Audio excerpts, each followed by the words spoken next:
I think you'll see this in all developed markets across the world. In fact, I've done this analysis. The other thing you see here, very plainly, obviously, is that there's not a one-to-one correlation between the two.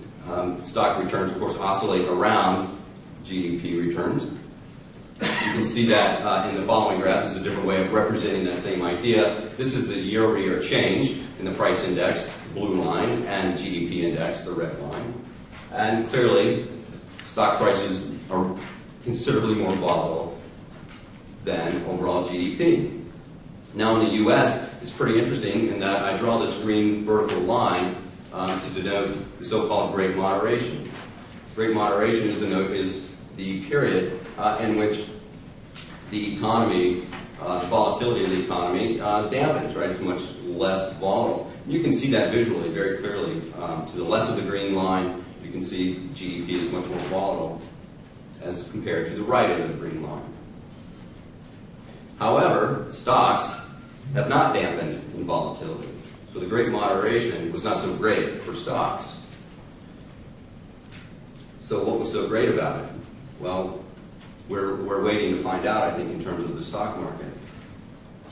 In terms of the overall volatility, you'll see, one of the things you can see, in fact, I did the calculations here, is that stocks prior to 1980s, the mid-1980s, were about 5 times more volatile than overall GDP. Now, in the most recent period, because stocks have the same 18% or so volatility, and GDP is about half as volatile, stocks now have 10 times as much volatility as the overall economy. So one of the things, there's lots of things going on here, but I want to draw attention to 2 things. The first is that one of the things that occurred here in the mid-1980s, at least in the US, is a change in leadership at the Fed. We know we changed in leadership from Paul Volcker to Alan Greenspan in that period. And Alan Greenspan, as we all know, put into place what has been coined the free Fed put, which is the notion that the Fed will not allow anything to go wrong in the overall economy and presumably stocks. But, however, that's not working out so well, right? Because stocks have the same volatility. And in fact, you can see these large, of course, drawdowns may even be more frequent than they were in the past.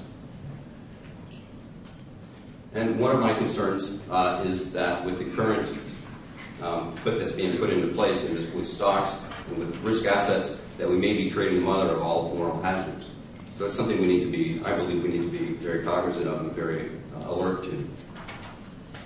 Now, we financial economists have not helped ourselves all that much. It's not all Greenspan's fault. We financial economists haven't necessarily helped ourselves that much. The notion of how we financial economists have been trained to model financial markets is captured by Mark Rubenstein in an FHA article that he wrote around the year 2000. And I'll pull this quote from his paper. And he said that when he was in grad school, he was taught the prime directive.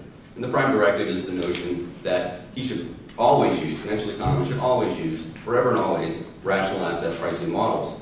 And only to the extent that those models fail should you begin to maybe look for something else. Now, counterbalance that with folks like Stephen Ross and Dick Thaler.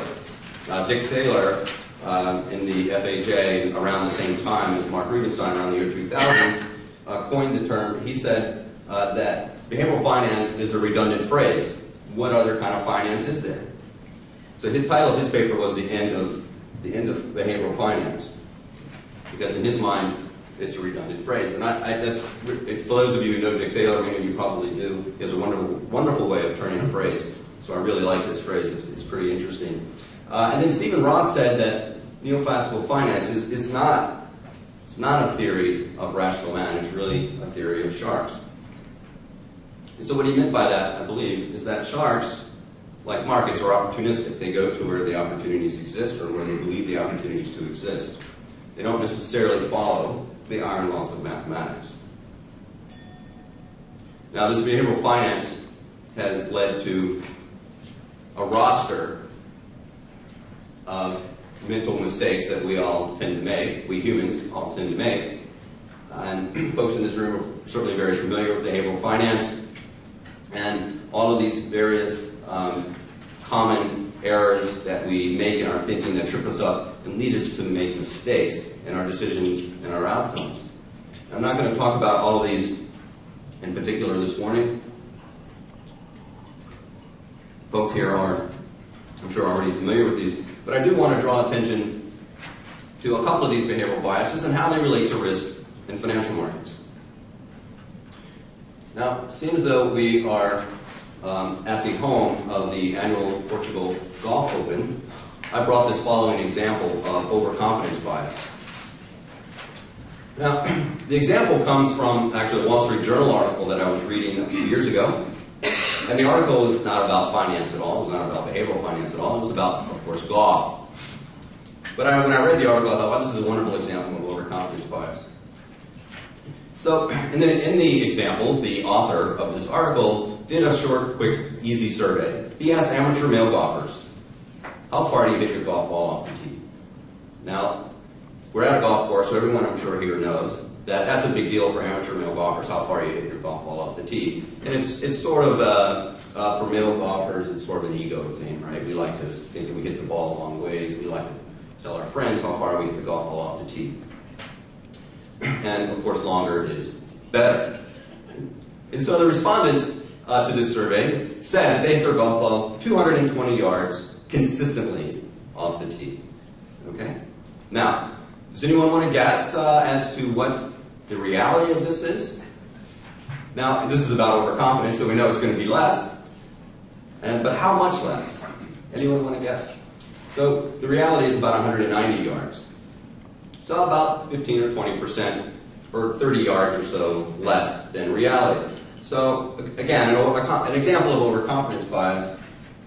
Now, maybe not such a big deal in amateur male golf, because if you're on the tee box and you face a water hazard that's 200 yards out, you think you're going to clear it, your golf ball, of course, is going to more than likely, right, go for a drink, and you've lost $3 golf ball, so not such a big deal. But in capital markets, this overconfidence engenders excessive risk-taking, in my view. It leads us to believe that we have our arms around risk, that we can contain risk in our portfolio construction, in our decisions, when in reality, we cannot. Markets can go anywhere and do anything. So we need to be cognizant of this. Now, I have a picture of this golfer, and now we're in Portugal, so maybe some of you recognize this. This is a famous Portuguese golfer named Ricardo Santos. Now, Ricardo Santos hits his golf balls 300 yards off the tee. I looked it up, and so he's a professional golfer, so I'm sure he's played here many times. And the point is that the overconfidence, where do we get this overconfidence from? In this case, we think ourselves to be like Ricardo Santos, when the reality is we're about half. We can hit the golf ball about half as far as he can. So the point is that overconfidence engenders excessive risk-taking, and that's a problem, of course, when this is shared by everyone. It's not so much a problem if it's shared by a few people, but when it's shared by everyone collectively, then it leads to, of course, problems. Now, that's overconfidence bias. The second example I want to talk about is herding or groupthink. And I'll draw an example from this picture. This is a picture I took in London when I was recently on, of course, the Millennium Bridge. I'm sure folks here recognize this as the Millennium Bridge in London. We know that when the Millennium Bridge opened in the year 2000, and people began to walk onto the bridge, that the bridge began to wobble uncontrollably. So if you go to London, you know the locals call the Millennium Bridge the wobbly bridge, and this is why, right? So I pulled this article